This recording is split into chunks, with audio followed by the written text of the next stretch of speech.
This is going to be Niall. This is going to be an interesting visit. The words hung in the air of the grand foyer, heavy and sharp like the blade of a guillotine waiting to drop. Junwoo stood there, a reckless smirk playing on his lips, his eyes dancing between Maru's stoic fury and Nia's exposed skin beneath the white dress shirt. Nia felt a chill slide down her spine that had nothing to do with the air conditioning. She instinctively took a half step back, her bare feet curling against the cold marble floor. She had seen Maru angry before. She had seen him break a man's wrist without blinking. But this was different. The energy coming off him now wasn't just violence. It was possessiveness so thick it felt suffocating. Maru descended the last few steps slowly. He didn't rush. Kings didn't run to address the jesters. Every movement was calculated, his eyes locked onto his cousin with a lethality that would have made a lesser man run for the door. But Junwoo just leaned against the console table, twirling his keys, seemingly unbothered by the predator closing in on him. Maru stopped at the bottom of the stairs. He didn't look at Nia, but his hand shot out, wrapping around her waist and pulling her flush against his side. The heat of his palm burned through the thin fabric of the dress shirt, a brand of ownership that Junwoo couldn't miss. Nia isn't part of the visit, Junwoo, Maru said, his voice terrifyingly quiet. It was the kind of quiet that preceded a natural disaster. She is off limits. If you look at her too long, I will remove your eyes myself. Junwoo laughed, a bright, chaotic sound that echoed strangely in the tense hallway. He pushed off the table and took a step closer, invading the invisible boundary Maru had set.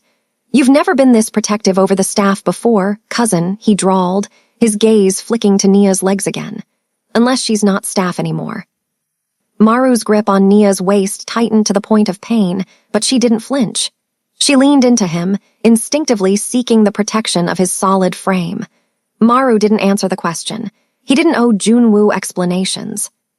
Go to your room, Maru ordered his cousin, his tone final. Dinner is at 8. Do not come down before then. Junwoo held his gaze for a second longer, a challenge sparking in his eyes before he shrugged. As you wish, boss. He walked past them toward the guest wing, but as he passed Nia, he slowed down just enough to whisper, barely audible, nice shirt. Nia shivered. Maru waited until Junwoo disappeared around the corner before he turned to her. The anger didn't leave his eyes, but it softened into something darker, something more desperate. He framed her face with his hands, his thumbs tracing her cheekbones. Go upstairs, he murmured. Stay in the master suite until I come for you. Nia grabbed his wrists. Maru, who is he? Family, Maru spat the word like a curse. A complication, but he won't touch you, I won't let him. Nia nodded and turned to head back up the stairs, but the feeling of being watched didn't leave her. The sanctuary of the mansion had been breached. The dragon had claimed her, but now another beast was circling the gates. The next few hours were a blur of anxiety. Nia showered and changed into one of the dresses Maru had ordered for her, a silk slip dress in a deep emerald green that clung to her curves like second skin. It was elegant, expensive, and completely foreign to the woman who had spent years scrubbing floors in a shapeless uniform. She looked at herself in the floor-to-length mirror, hardly recognizing the reflection. She looked like a woman who belonged in this world of luxury and danger. But she felt like an imposter. Maru was locked in his study. She could hear his voice occasionally, low and angry, speaking in rapid-fire Korean. He was handling business, managing the empire that paid for the silk on her skin. Nia wandered out to the terrace overlooking the expansive gardens. The sun was beginning to set, painting the sky in bruises of purple and gold. She needed air. She needed to breathe. She leaned against the stone railing, watching the shadows lengthen across the perfectly manicured lawn. It's beautiful, isn't it? Nia jumped, spinning around. Junwoo was leaning against the doorway leading out to the terrace, holding 2 crystal glasses of amber liquid. He had changed out of his white suit into casual dark trousers and a silk shirt, the top buttons undone to reveal a chest smooth of ink, a stark contrast to Maru. He walked over, extending a glass to her. She hesitated. It's just whiskey, Nia, he said, his smile disarming. I promise I didn't poison it. Maru would kill me before the body hit the floor. Nia took the glass but didn't drink. She watched him warily. Maru told me to stay away from you. Maru tells people to do a lot of things, Junwoo said, leaning his back against the railing next to her, looking out at the garden. He's used to being obeyed.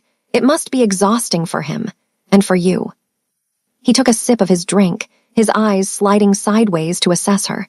You know, you're not his usual type. Nia stiffened. And what is his usual type? Silent, Junwoo said simply. Women who don't ask questions. Women who don't look at him the way you do. And how do I look at him? Like you think he can be saved. Junwoo turned fully toward her, his expression shifting from playful to something sharper, more probing. Do you know what that tattoo on his neck means, Nia? The dragon. Nia gripped her glass tighter. I know it's traditional. It's a ledger, Junwoo corrected softly. Every scale, every claw. It represents a debt collected. A life taken. Maru isn't just a businessman. He's the executioner. Do you really think a man with that much blood on his hands knows how to love something without destroying it? He won't destroy me, Nia said, though her voice wavered slightly. Junwoo stepped closer. He didn't feel dangerous in the way Maru did. Maru felt like a storm. Junwoo felt like quicksand.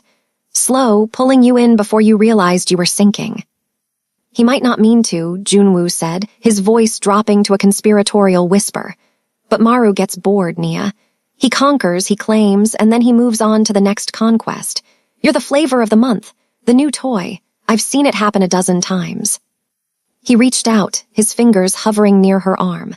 I wouldn't get bored, Nia. I know how to appreciate beauty without needing to own it. Nia went a step back, but before she could move, the glass doors to the terrace shattered outward. The sound was deafening. Nia screamed, dropping her glass. It smashed against the stone, shards flying. Maru stood in the broken doorway. He looked like a demon rising from hell. His chest was heaving, his tie ripped off, his sleeves rolled up to reveal the ink poolsing on his forearms. He didn't look at Junwoo.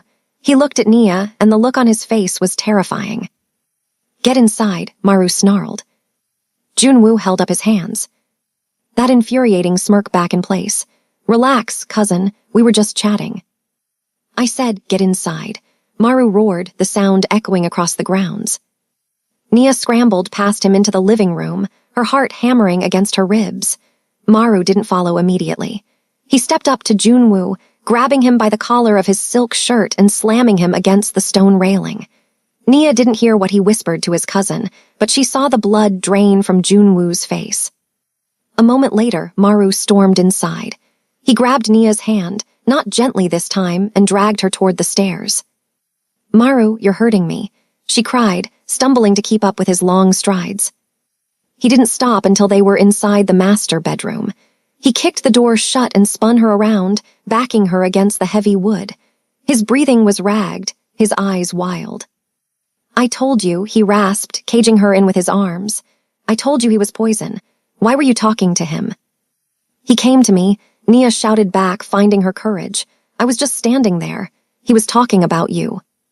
What did he say? Maru demanded, pressing his body against hers, his weight heavy and overwhelming. Did he tell you I'm a monster? Did he tell you I'm incapable of feeling? He said you'd get bored, Nia whispered, tears stinging her eyes. He said I'm just a conquest. Maru froze. The anger in his face fractured, revealing a raw, bleeding wound underneath. He let out a harsh breath and rested his forehead against hers, closing his eyes. Bored, he laughed, a bitter, broken sound. Nia, I have been obsessed with you since the moment you walked into my office. I haven't slept properly in weeks because every time I close my eyes, I see you. I don't want to own you like a trophy. I want to consume you so that no one else can ever look at you again. He pulled back just enough to look into her eyes. The coldness was gone, replaced by a fire that threatened to burn them both down. You are not a conquest, he vowed, his voice dropping to a growl. You are the air in my lungs, and I will not share my air. He kissed her then, desperate and rough. It wasn't a gentle kiss. It was a reclaiming. He lifted her up, wrapping her legs around his waist, and carried her to the bed. He stripped the emerald dress off her like it was an insult, needing to see her skin, needing to mark her again. Every touch was a statement. Every kiss was a promise. He worshipped her body with a frantic intensity, erasing Junwoo's words, erasing the doubt, erasing everything that wasn't him. Later, as they lay tangled in the sheets, the room dark except for the moonlight, Nia traced the dragon tattoo on his neck. "Is it true?" she whispered. "Is it a ledger?" Maru stiffened beneath her touch, but he didn't pull away. He captured her hand, kissing her fingertips. "It was," he admitted quietly. "Every mistake, every enemy, every regret, it's all written there." He turned his head to look at her, his dark eyes vulnerable in a way she had never seen. "But the ink is my past, Nia. You are the only thing in my life that is clean. You are my future. Don't let him poison you against me, because if you leave, I won't have anything left." Nia kissed the hollow of his throat, right over the pulse of the dragon. "I'm not going anywhere." They lay in silence for a while, the peace of the moment fragile. Then, Maru sighed and sat up, the mask of the boss sliding back into place. "We have to get ready," he said, his voice hardening. "My uncle is here, and if Junwoo is playing games, his father is the referee." The dining room was a battlefield disguised as a banquet. The table was set with fine china and crystal, the chandelier casting a warm glow over the food that no one was eating. At the head of the table sat the elder, Maru's uncle and Junwoo's father. He was a small man with eyes like polished stones, watching everything with a critical silence. Maru sat at the opposite head, radiating power. Nia sat to his right, wearing a new dress, black, modest, but stunning. Junwoo sat across from her, nursing a glass of wine, his smile sharp enough to cut. The conversation had been polite, tense, focused on business territories and shipping routes. Nia stayed silent, trying to make herself small. She felt the weight of the elder's gaze on her, judging her presence, wondering why the help was sitting at the table. "So Nia," Junwoo said loudly, cutting through the quiet clinking of silverware. "Maru tells me you're adjusting well to your new role." Nia looked up, her fork pausing halfway to her mouth. "I am." "It must be quite a change," Junwoo continued, leaning forward. "From scrubbing the floors of this room to eating in it. Tell me, do you miss the uniform? I heard it was quite fetching." The table went deadly silent. The elder stopped chewing, his eyes flicking to Nia with disdain. Maru went still, his hand freezing on his wine glass. Junwoo smiled innocently. "Pass the wine, Nia. You're good at serving, right? Since that's what you were hired for." The humiliation burned Nia's cheeks. She could feel the shame rising, the reminder that to these people, she would always be the maid who slept her way up. She reached for the wine decanter, her hand trembling. "Don't." Maru's voice cracked through the air like a whip. Nia froze. Maru didn't look at Junwoo. He looked at the elder. He reached out and took Nia's trembling hand, pulling it away from the wine. He placed her hand flat on the table and covered it with his own, interlacing their fingers. The heavy gold signet ring he wore clicked against the crystal glass. "She cleans nothing," Maru said, his voice low and devoid of emotion. "She serves no one." Junwoo chuckled nervously. "I was just joking, cousin. No need to be so serious." "She sits at my right hand," Maru continued, his eyes finally locking onto Junwoo. The threat in them was absolute. "Anyone who disrespects her disrespects me, and uncle." He turned his gaze to the older man at the end of the table. "You know what happens to people who disrespect me." The elder stared at Maru for a long, tense moment. He saw the resolve in his nephew's eyes. He saw the claim. Finally, the old man nodded once, slowly. "Eat your dinner," Junwoo, the elder, commanded, "and pour your own wine." Junwoo's smile faltered. He looked at Maru, then at Nia, hate flickering behind his eyes. He poured his own wine in silence. Under the table, Maru squeezed Nia's hand. He didn't let go for the rest of the meal. By the time the dinner ended and the guests were leaving, Nia felt exhausted, drained by the adrenaline and the emotional whiplash. But she also felt something else, safe. Maru had defended her. He had claimed her in front of the people who mattered most. He had chosen her over his own blood. Maru walked his uncle and Junwoo to the waiting cars. "I'll be up in a minute," he told her, kissing her temple. "Wait for me." Nia walked up the grand staircase, her legs heavy. She felt like she had won a war she didn't know she was fighting. She walked down the hallway to the master bedroom, pushing open the heavy double doors. The room was dark. She frowned. The maids usually left the bedside lamps on. She walked in, reaching for the switch. The soft light flooded the room, illuminating the massive bed. Nia gasped, her hands flying to her mouth. On the pristine white pillow, right where Maru laid his head every night, was a pile of black fabric. She walked closer, her heart starting to pound. It was her old uniform, the one Maru had told her to burn, but it wasn't just sitting there. It had been shredded, torn into ribbons of fabric, destroyed with a violence that made her stomach turn. And stuck through the center of the pile, pinning it deep into the expensive mattress, was a large hunting knife. Nia stared at it, shaking. Under the handle of the knife, a piece of paper fluttered. She reached out with trembling fingers and pulled the paper free. It wasn't a note, it was a photograph. It was grainy, taken from a distance, likely with a long-range lens. It showed a woman standing in an alleyway, handing a thick envelope to a man with a distinct scar on his face. The woman in the photo was wearing a coat Nia owned. She had her hair, her profile. It looked exactly like her. And the man she was handing the envelope to was Kang, the rival associate whose arm Maru had broken in part 1. The door behind her slammed open. Nia spun around, hiding the photo behind her back, but it was too late. Maru stood there. He had heard her gasp. He saw the knife. He saw the shredded uniform. His face went white, then red. He crossed the room in 2 strides, ripping the knife out of the mattress and throwing it across the room. He grabbed the photo from Nia's hand before she could stop him. "Maru, it's not what it looks like," she cried, backing away. Maru stared at the photo. He looked at the date stamp in the corner. It was dated 2 days before she arrived at the mansion. His silence was louder than his shouting had ever been. He lowered the photo slowly. When he looked up at her, the lover was gone. The man who had defended her at dinner was gone. The dragon was back, and he looked at her with eyes that were dead. "Who are you really, Nia?" he asked, his voice sounding hollow, like something inside him had just died. "Maru, please," Nia begged, tears streaming down her face. "I don't know that man. That's not me, it's a setup. Junwoo." "Junwoo has been with me all day," Maru cut her off coldly. "He was in the car when this was taken."